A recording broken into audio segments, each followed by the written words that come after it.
Alright guys, so in this video we are once again back with a TradingView tutorial. This is part 5 of my TradingView 2021 series, and in this video we are going to continue to look at some indicators. We will, for example, look at the MACD, and if we have time we might look at some other stuff as well. But yeah, without further ado, let's jump right into it.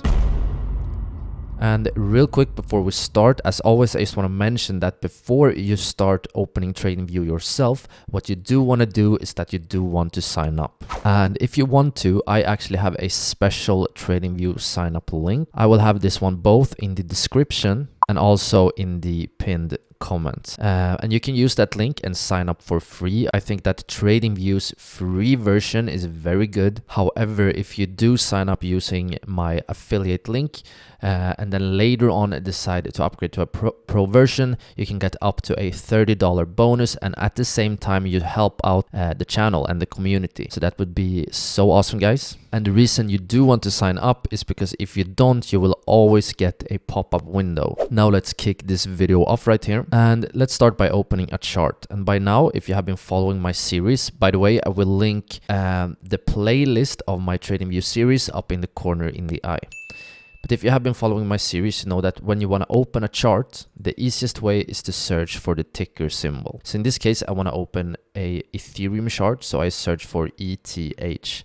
That is the ticker symbol for Ethereum. So I search ETH USD. And let's open Ethereum on Coinbase. To get to the actual technical analysis, we want to click full featured chart, and the default mode looks like this. So what we always want to do is that we want to go up to the left corner, click this area button, and then choose candles, because when we use candles we get a lot more information than when we simply use a line. We can also just hide the volume bars here, so we get a bit of a more clean chart. And to do that, we go up to the left-hand corner to where it says vol for volume, and then we click this hide button right there, and the volume bars at the bottom will disappear. But all right, now let's open our first indicator here, and let's start by taking a look at the MACD. All right, guys, so how do we open the MACD in TradingView? What we need to do is that we go up to the left corner, the left upper corner, click indicators here, and we will have a pop-up, and we search basically for MACD, MACD, and then we will have a built-in tool right here that is simply called MACD. So we press that one, and then we will have our MACD oscillator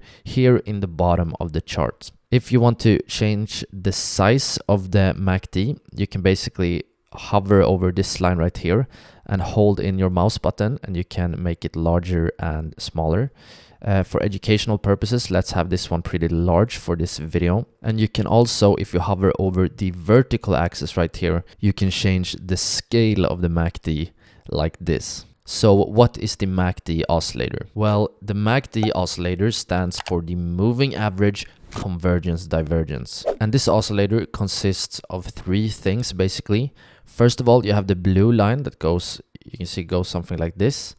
This blue line is called the MACD line. And I won't go into details in this video of how we calculate these lines, but basically the MACD line is a short-term exponential moving average minus a long-term exponential moving average. And if you want to learn more about moving averages, we talked about that in my previous TradingView tutorial part 4, and I can link that one up in the corner in the eye. But basically the blue line right there is the MACD line, and then we have a line which is orange that goes something like this. You can see this line is sort of more smooth than the MACD line, and this orange line is what we call the signal line. And this might sound a bit complicated, but the signal line is actually a moving average of the MACD line. So as you can see here, the blue line is sometimes above and sometimes below, sometimes above and sometimes below the orange line. So the MACD line moves above and below the orange line. And if you now for a moment switch your attention to the histograms, this is what we call histograms right here. You can see the sort of rectangles. If you look at the histograms, can you see any kind of pattern? What do you think these histograms represent? The histograms basically represent the difference between the MACD line, the blue line right here, and the signal line, the orange line right here. So the larger the distance between the blue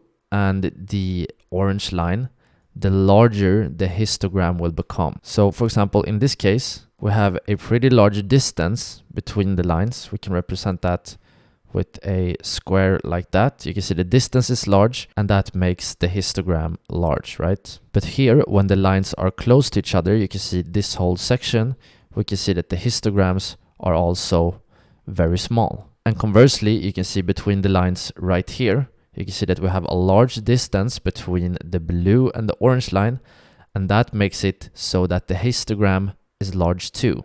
So that is basically what the histograms represent. They represent the difference between the MACD line and the signal line. So if you have been watching my videos, you know that I personally actually don't even display these two lines on my personal chart, and that is because the histograms basically tells me everything I need. Because if you, for example, want to look for a crossover where the blue line, the MACD line, crosses the orange line, the signal line, we for example have one such cross right here, but we don't actually need the lines to see that the MACD crosses the signal line right here, because we actually see that on the histograms. When the histogram switches from green to red, we know that the MACD line crosses the signal line from the upside. So I personally don't even display the lines. I only look at the histograms. But different traders have different styles. So some traders actually shows the lines. Some traders only use the histograms. I personally prefer to only use the histograms, but that is of course up to you. All right, so now let's take a look at how we can change the MACD, how we can customize our MACD. And to do that, we need to look at the bottom left corner where it says MACD right here, and you press on the settings button right there. First of all, you will get to a pop-up that says inputs, and we have fast length and slow length. This is basically the standard MACD values, and the fast length and the slow length are basically inputs that are used to calculate the MACD line. And where it says 9 here, the signal smoothing, that is how we calculate the signal line. But this is the sort of standard values, so I would recommend to not change these unless you have a certain trading strategy that uses other values. So these I recommend to leave as they are. But now let's take a look at style here. So first of all, you can style your histograms. I like to have them green and red just as they are. You have the MACD line and you have the signal line. You can see the blue and orange right here.